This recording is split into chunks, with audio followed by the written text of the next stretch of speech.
Mr. President, you were late for our meeting. It seems these meetings are increasingly more fleeting. We've been repeating the need for an update, some accountability, but all we've been getting from you is inaccessibility. When we hired you for this job, you came highly recommended. Your references checked out and your track record upended. All the others on the short list. We had such hope for our future with you, but those days are gone and the decision about your future is due. As we work through the details of the hell that we are all living, let's keep in mind all the chances that you have been given. It's easy to think that as president, you're the boss. But Mr. Press, in case you've forgotten, you work for us.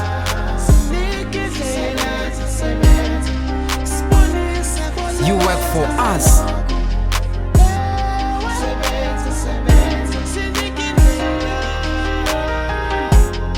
Let's begin with the 140 psychiatric patients who died while in the care of your government.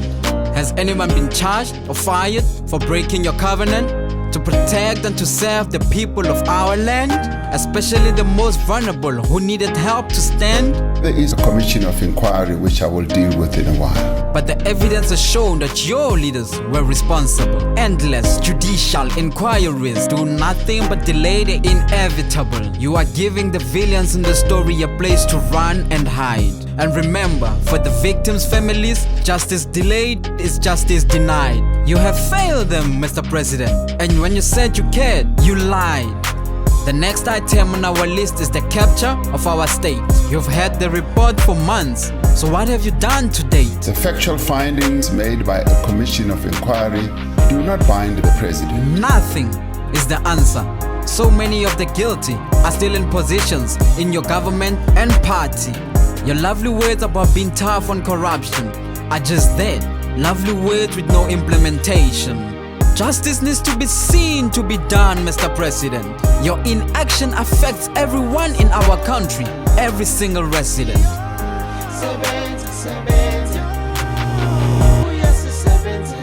Please sit, Mr. Press. We are not quite done. We have some more questions and we've only just begun. Let's just wait for the generator to kick in. This is such fun.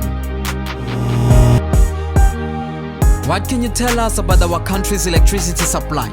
Despite so many promises, darkness has become part of our lives. Reports have shown that in the past, your party ignored warnings at least twice. And now it's everyday South Africans who have to pay the price. Every day. Businesses can't run without power, Mr. Press. It's killing us gradually. Yet, you seem to treat the lives affected so casually. And the list goes on. Unemployment is at an all-time high, and poverty continues to rise. People just can't get by. The state of our hospitals and schools are an indictment on your administration. Don't you see? There's no better life for all without good health and a good education. And everyone we know has been touched in some way by crime. Too many are dying, and too many criminals aren't doing their time. Government ministers with track records of failure, who would never make it in the private sector ever, who avoid accountability and are seen in parliament never, are apparently given sheltered employment forever. State-owned enterprises, their efficiency was supposed to be upped. But tell me, Mr. President, is there even one that isn't bankrupt? We should have these meetings more often. They are more than just a token. You seem surprised with all that's been spoken. Well, there's still so much more to discuss. Because, Mr. Press, in case you've forgotten, you work for us.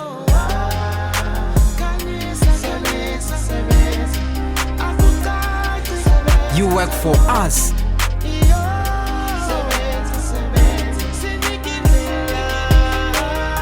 Have you looked into the eyes of the man who's been unemployed for years? Oh, the burdens he has carried. Have you held the hand of the mother who doesn't know where or when her son was buried? Or what about the young girl who went to school on her way to achieving her dreams, but instead she fell down in a hole and drowned in a pit latrine? Do you see the businessman on his knees as he prays in private tears because load shedding forced him to close his doors for the first time in 10 years? Tomorrow he has to look his workers in the eyes and tell them to stay away. And there's no money, so there will be no payday on Friday or any other day. Because of this negligence, it's people's lives that are being infected.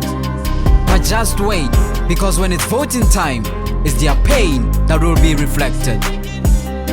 Mr. President, your contract is coming up for review. At this rate, it won't be renewed, because it's easy to think that as president, you are the boss. But today, we remind you that you work for us.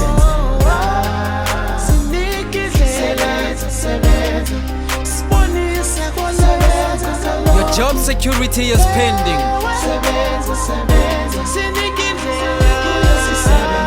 This hashtag will soon be trending.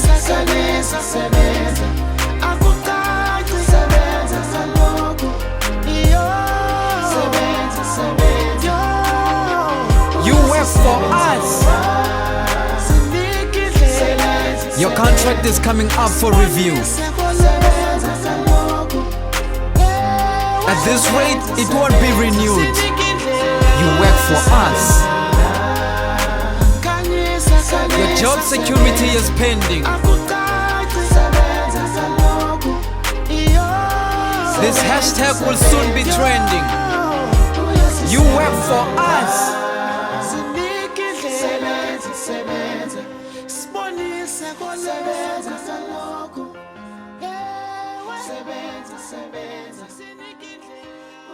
Sebenza